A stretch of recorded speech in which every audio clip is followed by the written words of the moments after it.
There's a chapter of my life I only ever mention, and I've never actually told it online, I don't think. And today I'm telling it. So I'm telling you and sharing a little bit about the season in my life that I skip over because the past 7 days I spent a lot of time telling you to trust what your body, what your heart, what your mind, and what your knowing are telling you, right? But it's time like that you knew like how I actually came to learn the importance of listening to all those different components. Um, and the reason I've kept myself from actually mentioning it at any point is because I often don't see its connection between the work that I do with women and like selling what I have to offer. Right. And so to me, it just felt like this is personal. And I wasn't necessarily ready to hand it over to the internet or even like my email list and all this other stuff just because it feels as though something that's not like pertinent. Right. Um, and so because of that, I felt as though it really didn't belong in my story. And so um, I have a sense of why you may also skip over certain stories that you don't tell, right? Like often we tell a clean version, like the thing that happens after, right? Like a lot of us are wise and smart women and brilliant and we've learned so much and we're like, oh, we're gonna tell you what we did after we moved through it.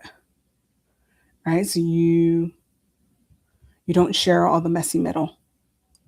And mainly we do that because one, I'll be honest, in a world where people are like very short on time and attention spans are like shorter, I think we get the sense that like getting to the point is like the point. And we're very committed to this notion of like time and being most productive and efficient. And so when we talk about like the middle, in which nothing makes sense, in which, it feels like you're just going on, and someone's like, I don't want to hear about that. Or you think they don't want to hear about that. Um, right? You just edit it out, right?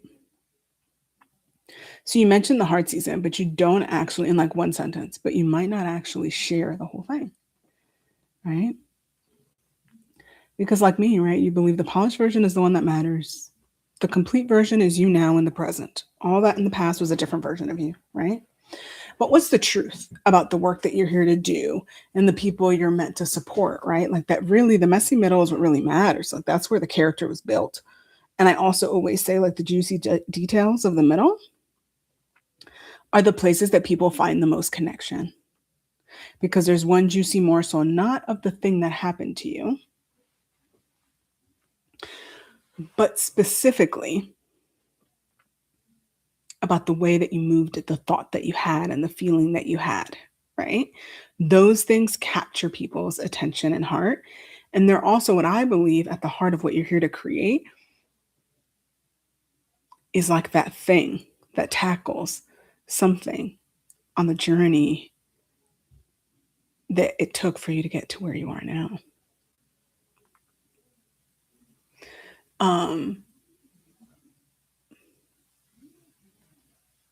yeah. And I think in hopes of being efficient, in hopes of doing a really good job in supporting someone, when we go to create the thing we're meant to create, we're like, oh no, let's just get there faster. But what we do is like we forget the value of what happens in the middle of being with someone in the middle. So if you're creating an offer or if you're writing something or building something, sometimes we just want like the most best version forward, right? Like we're taught like that's the one that matters. But I think that's the part that takes away from like the beauty of art and the beauty of creating it and bringing forth in the world. Like actually like it's it's like what is the word? It's like wrangling with that messy middle that matters the most for the thing that you make, right? Um, and so here's my story. And the main season that I tend to skip, it's really the years that like my body literally was falling apart and I wasn't paying attention to it. I always consider it like a decade of my life. Um, and I think I mentioned it that way. Like through a decade, this is how I learned how to care for myself. This is how I found all the tools. right? This is why my creativity was this amazing thing, right? Um, and so there I was. I think I was 25, 26, which means I had been in the workforce. I'm probably closer to 27. I'd been in the workforce like 6, 7 years, and I had been working in residential life to start my career. And I had finally reached a point in residential life where I had a more stable role. And that role was like more 9 to 5. My schedule was just a lot different. I worked in a community that had upper class students, upperclassmen. And so it was just like totally different world. And I had imagined like this is when I would finally be able to settle, finish my degree, feel good about that. And what happens is I remember laying in bed and not being able to get out of it. And it's funny, I remember this moment only because my mother has told me about this moment. Not because I actually have memories of lying there and talking to her, but she literally shared that with me once that like there was a moment where I was just lying there, wondering if I had depression, wondering what was wrong with me, with my mind, with my body, my self will, right? Because at that point I was also extremely obese. I'm still obese, but um and so I was like, oh my gosh, this is it. Like, you know, this thing has finally spoken, right? Um, my obesity, that is. And it's like taking me out, right? And what I did was the first step I took was like, let me go to a doctor. Right? Because what's difficult as an obese person is to find a doctor that doesn't just tell you to go lose weight, but like who sits with you through the listening of all your freaking symptoms. It could be a freaking general doctor, it could be a specialist. I had gone to gynecologists who were just like very, very biased, very, very unkind. And I was like, I'm not going back to no doctor's office no matter what the heck I feel. I'm like, heck the freak no. And then there's this moment where I'm sitting in bed and I'm like, my work isn't that hard. My classes and my life feels a little more stable. Like I'm adjusted to this role now. And down I went and I was like, let me go find a primary doctor. And I always say I found this white guy and he was like much older than me, he must have been like 60s, 70s. And I didn't know what to expect. But he was like the greatest gift on my journey because I would say things and I'd be like, oh, yeah, this happens because I'm just like lactose intolerant or this happens. And he's like, none of that is normal. So he was one of the few, if ever, doctors that I've met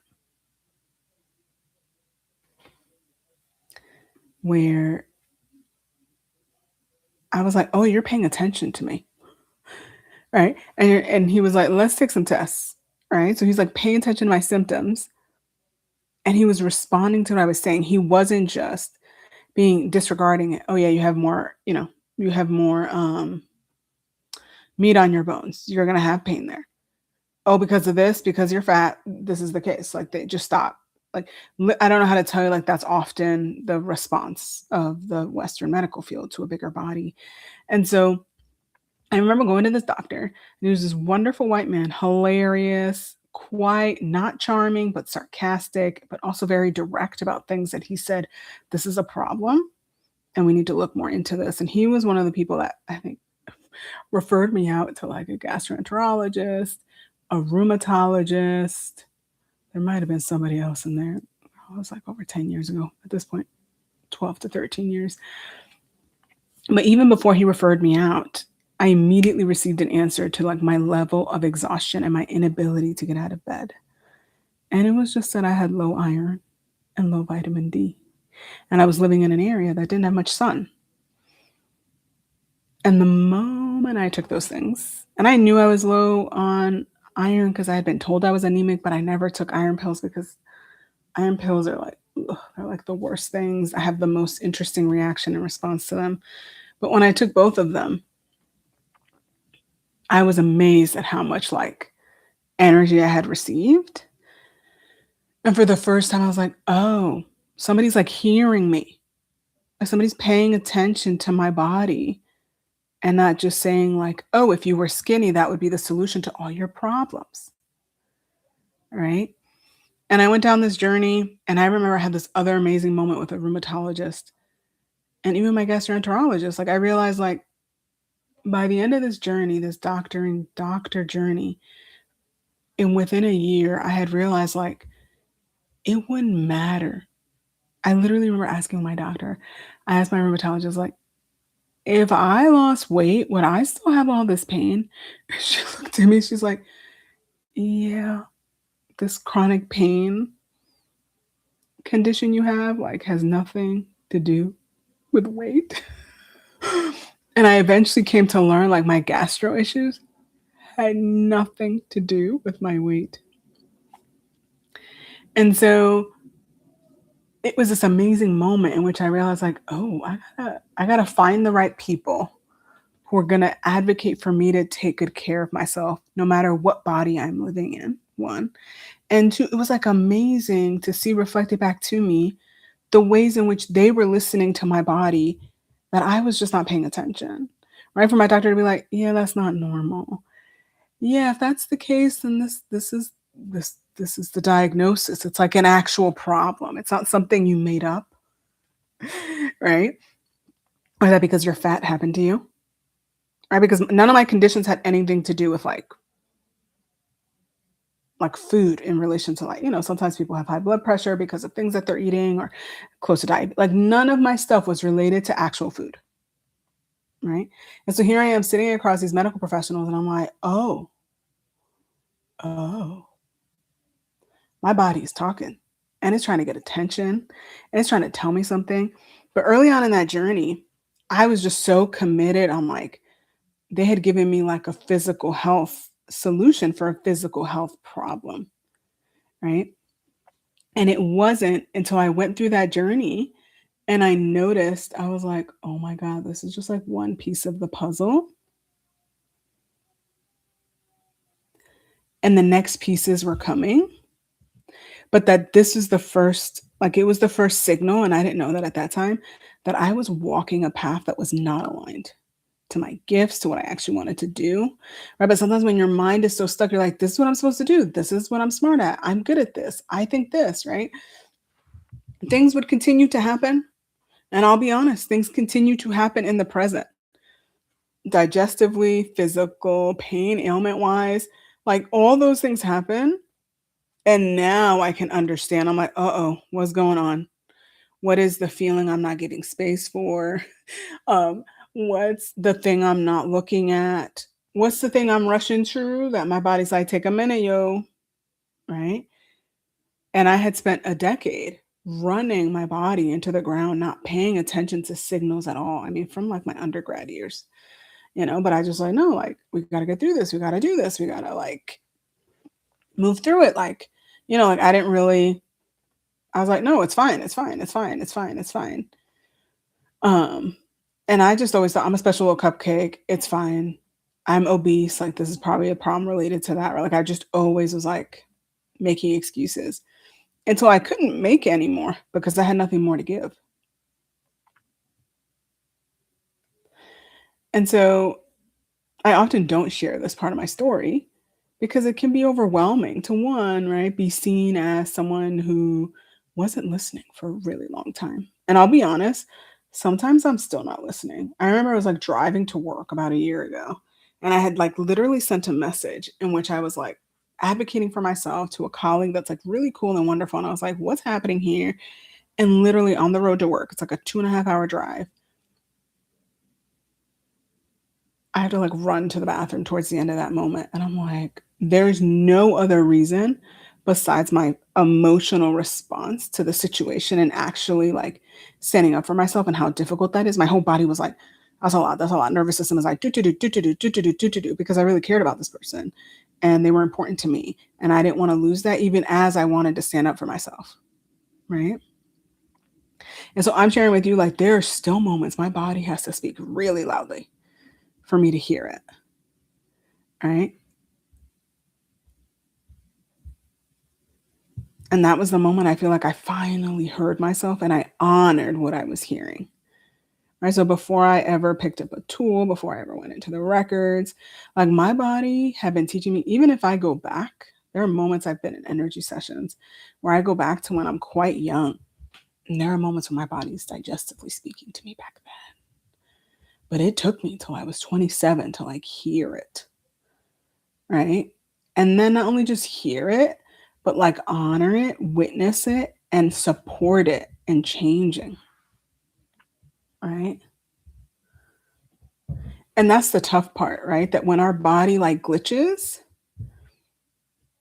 often as women who are like strong, ambitious, get shit done, like my response is always like, my body's failing me. My body can't keep up with what I want to do. My body's failing me. Right. I remember that like the other thing I used to say to myself a lot is like, my body is an active rebellion against me. Like I always thought it was like this adversarial relationship for a really long time. A really long time. Up until like maybe 5, 6 years ago. And so I'm just here to tell you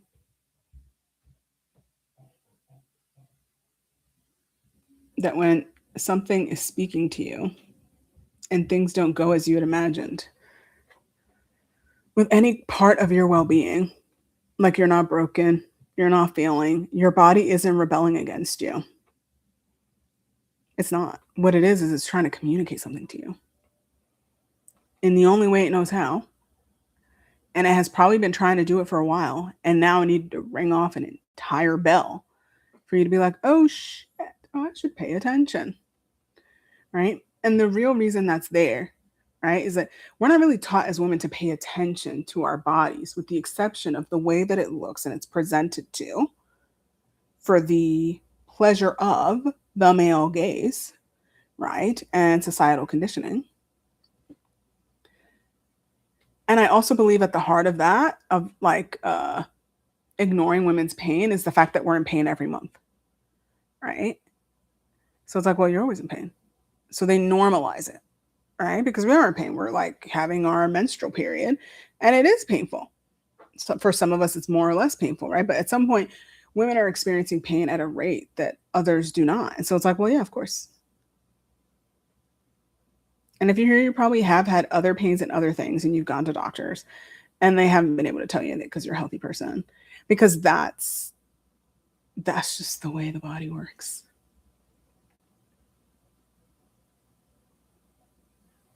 And when you're in the midst of creating something that you love, the body will speak. And it's going to try to get your attention. And that's what I love doing, is helping women be able to see like, what is the signal that your life, your body, your heart, your soul is trying to give you to move you in the right appropriate direction of where you're supposed to be and creating this thing that you want to. Right? Because the moment in my business, it happens so much faster than the workforce. I think there's like 3 seasons, I think, of burnout that I had. That one was very physical. I had another for my PhD, and then a more recent one in the business. And each time it got a lot faster. Like I was able to notice a lot faster.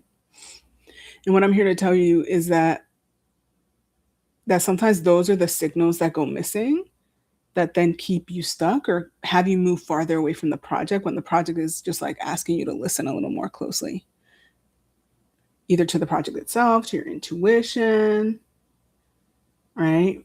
Um, and really what I want to share with you is like that journey, the things that make it difficult to create, that also have to do with like your history, or like literally the things that are going to be resolved on like a timeline soul level the moment you move forward, and every step you take continues to activate and what I call like rupture the old timeline to set you into a new one, because you gave yourself the courage to create this thing that you know you're being called to create, but you're doing it in a way where your like higher self is like, yes, this is it. Like this is the aligned way. And when your body speaks, when incidents from the world come in, not necessarily just obstacles, but just like shit will happen. interactions that you have with people, things that they say to you, like all of it, like I always say the universe, the divine, whatever you believe as a power greater than yours, is like literally conspiring in your favor at all times. And if you knew that, then what would you do when you're in the midst of beginning this tremendous love of a new body of work and all that comes up, right? Like, how do you honor it and still keep taking action to bring it into the world? Knowing you're going to muck up, knowing you're going to miss a couple signals, and that's part of the journey too. That's just a fact, right? That like that's part of the learning, and that you become whoever you're meant to become as you muck up, right? Because I'm not sure who I would be if I was teaching creativity from a different standpoint than the one that's very centered and focused on well-being, right? Because creativity was always to me like the portal of freedom. Even as I type and my hands hurt because I have tendonitis, I'm like, no, this is like my love. This thing like sets my spirit freaking free. And so then I'm like, oh, are my hands talking to me? Do I need to step away? Do I need to find better tools so my hands don't hurt as much? Do I need to tend to them differently? Do I need to be more intentional about seasons in which I use them a lot versus seasons I don't use them at all in regards to writing? But like that's a different relationship to creating than to be like, oh my God, this thing is here. And to me, it was always like, this was an impediment. Now it's far from that. To me, it's a signal of like, oof, something is coming here for me. And if I assume everything is here for my highest good, no matter what would I do in this instance to tend to myself and the thing that I said I wanted to make with so much heart, conviction, and integrity. And so if you've lived through a season similar to mine, or you have something else that you know is at the crux of like what you're here to create, because that moment in your life changed you so much, you're ready to share from that place, then put a bow in the comments, because that'll let me know. It'll let me witness you. I'm reading each one. You don't have to share it. You can just let me know by putting the emoji of a beautiful little bow. And then if you're sticking around with me to do these 30 days, then come back tomorrow. I will be on here probably at the beginning of the day. I've been changing it up. And I look forward to seeing you all there.